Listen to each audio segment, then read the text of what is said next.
नमस्कार साथियों, आज सुबह CWC की बैठक हुई और इस इमरजेंसी CWC बैठक में पहलगाम में जो आतंकवाद घटना घटी है, भयानक आतंकवाद घटना घटी है, उसको लेकर काफ़ी चर्चा हुई और अंत में CWC ने एक प्रस्ताव भी पारित किया। अंग्रेज़ी में हमारे GS संगठन वेणुगोपाल जी इस रेजोल्यूशन को पढ़ेंगे। उसके बाद पवन खेरा जी हिंदी में इस प्रस्ताव को पढ़ेंगे और उसके बाद अगर आपके कुछ सवाल हैं, हमारे GS संगठन और हमारे जो AICC प्रभारी और CLP अध्यक्ष जम्मू एंड कश्मीर में मीर साहब भी मौजूद हैं, वो आपके सवालों का जवाब देंगे। मैं वेणुगोपाल जी से गुजारिश करूंगा कि इस CWC बैठक में जो प्रस्ताव पारित किया गया था वो आपके समक्ष रखें। वेणुगोपाल जी। Thank you, Jairam ji. Good afternoon to everybody. Today we held a emergency CWC meetings to discuss the terrific Pahalgam terrorist attack. We begin the meeting with a 2-minute silence for paying homage to the deceased personalities. Honorable Congress President presided in the meeting. CPP Chairperson Srimati Sonia Gandhi, Leader of Opposition in the Lok Sabha Rahul Gandhi, and all other CWC members attended. In this meeting, we passed a resolution, which I am going to read it out.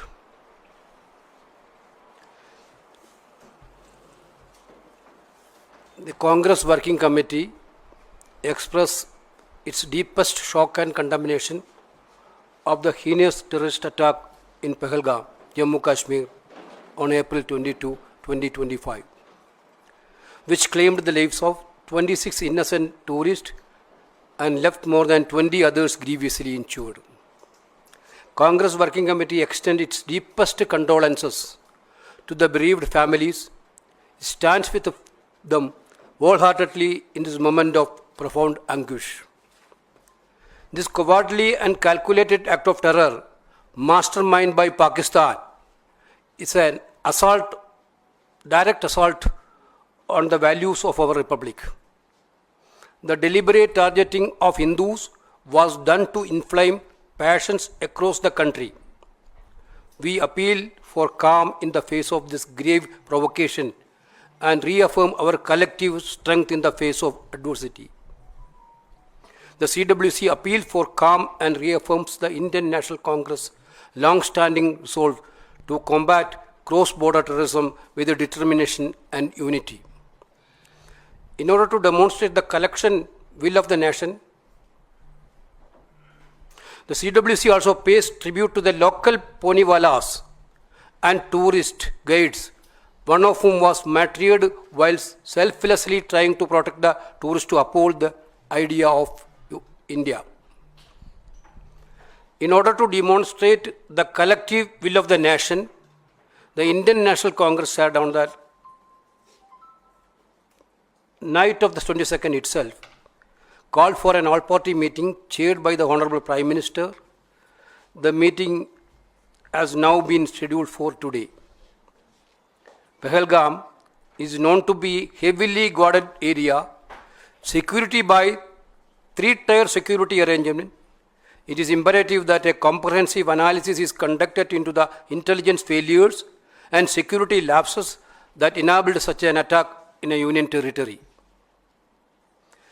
an area directly under the purview of the Union Home Ministry. This question must be raised in the larger public interest. This is the only way justice can truly be seen to be served for the families whose lives have been so brutally devastated. The CWC also note the Amarnath Yatra is set to be commenced shortly. Lakhs of pilgrims from across India participate in the annual journey, and their safety must be treated as a national priority.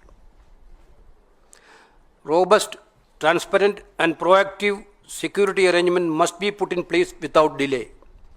The safety of pilgrims, as well as the livelihood of the people of Jammu and Kashmir, many of whom depend on tourism, must be protected with full sincerity and seriousness. The massacre has rightly drawn condemnation from all political parties in Jammu and Kashmir and from a wide cross-section of its citizens. However, it is shocking that the BJP is exploiting this grave tragedy through officials and proxy social media platform to sow further discord, mistrust, polarization, and division at a time when unity and solidarity is much needed. शुक्रिया वेणुगोपाल जी। पवन खेरा जी हिंदी में। धन्यवाद जयराम जी। मैं हिंदी में ये प्रस्ताव अब आपके सामने पढ़ूंगा। कांग्रेस कार्य समिति 22 अप्रैल 2025 को जम्मू और कश्मीर के पहलगाम में हुए भयावह आतंकी हमले पर गहरा शोक और कड़ी निंदा व्यक्त करती है। इस जघन्य हमले में 26 निर्दोष पर्यटकों की जान चली गई और 20 से अधिक गंभीर रूप से घायल हो गए। कांग्रेस कार्य समिति शोक संतप्त परिवारों के प्रति अपनी गहरी संवेदना प्रकट करती है और इस गहन पीड़ा की घड़ी में उनके साथ पूरी तरह से एकजुटता के साथ खड़ी है। यह कायराना और सुनियोजित आतंकी हमला, जिसकी साजिश पाकिस्तान द्वारा रची गई, हमारे गणराज्य के मूल्यों पर सीधा हमला है। हिंदू नागरिकों को जानबूझकर निशाना बनाना पूरे देश में भावनाएं भड़काने की एक सोची समझी साजिश थी।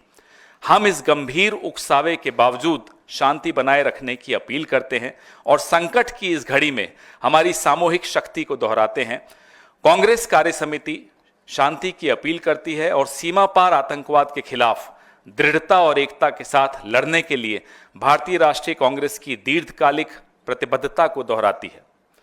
कांग्रेस कार्य समिति स्थानीय पोनी वाले और पर्यटक गाइडों को भी श्रद्धांजलि अर्पित करती है, जिनमें से एक पर्यटकों की रक्षा करते हुए शहीद हो गए।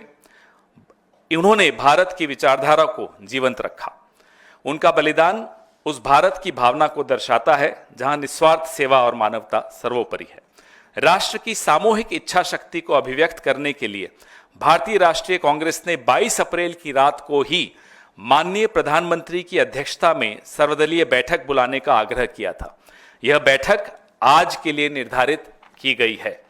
यह ध्यान देने योग्य है कि पहलगाम एक अत्यंत सुरक्षित क्षेत्र माना जाता है, जहां त्रिस्तरीय सुरक्षा व्यवस्था लागू है। ऐसे में यह अत्यावश्यक है कि इस केंद्र शासित प्रदेश, जो सीधे सीधे केंद्रीय गृह मंत्रालय के अधीन आता है, में इस प्रकार के हमले को अंजाम देने में हुई खुफिया विफलताओं और सुरक्षा चूकों की व्यापक और गहन जांच की जाए। इन सवालों को व्यापक जनहित में उठाना आवश्यक है। यही एकमात्र मार्ग है जिससे पीड़ित परिवारों के साथ न्याय होते हुए देखा जा सकता है। कांग्रेस कार्य समिति यह भी नोट करती है कि अमरनाथ यात्रा शीघ्र ही प्रारंभ होने वाली है। देश भर से लाखों श्रद्धालु इस वार्षिक यात्रा में भाग लेते हैं। उनकी सुरक्षा को राष्ट्रीय प्राथमिकता के रूप में देखा जाना चाहिए। इसके लिए ठोस, पारदर्शी और सक्रिय सुरक्षा उपाय तुरंत लागू किए जाने चाहिए।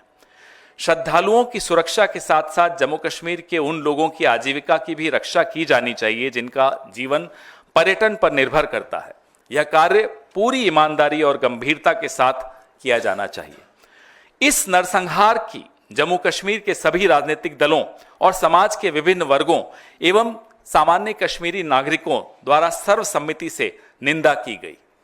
किंतु यह अत्यंत चौंकाने वाली बात है कि भारतीय जनता पार्टी इस गंभीर त्रासदी का दुरुपयोग अपने आधिकारिक और परोक्ष सोशल मीडिया मंचों के माध्यम से और अधिक वैमनस्य, अविश्वास, ध्रुवीकरण और विभाजन फैलाने के लिए कर रही है, जबकि इस समय सबसे अधिक आवश्यकता एकता और एकजुटता की है। धन्यवाद।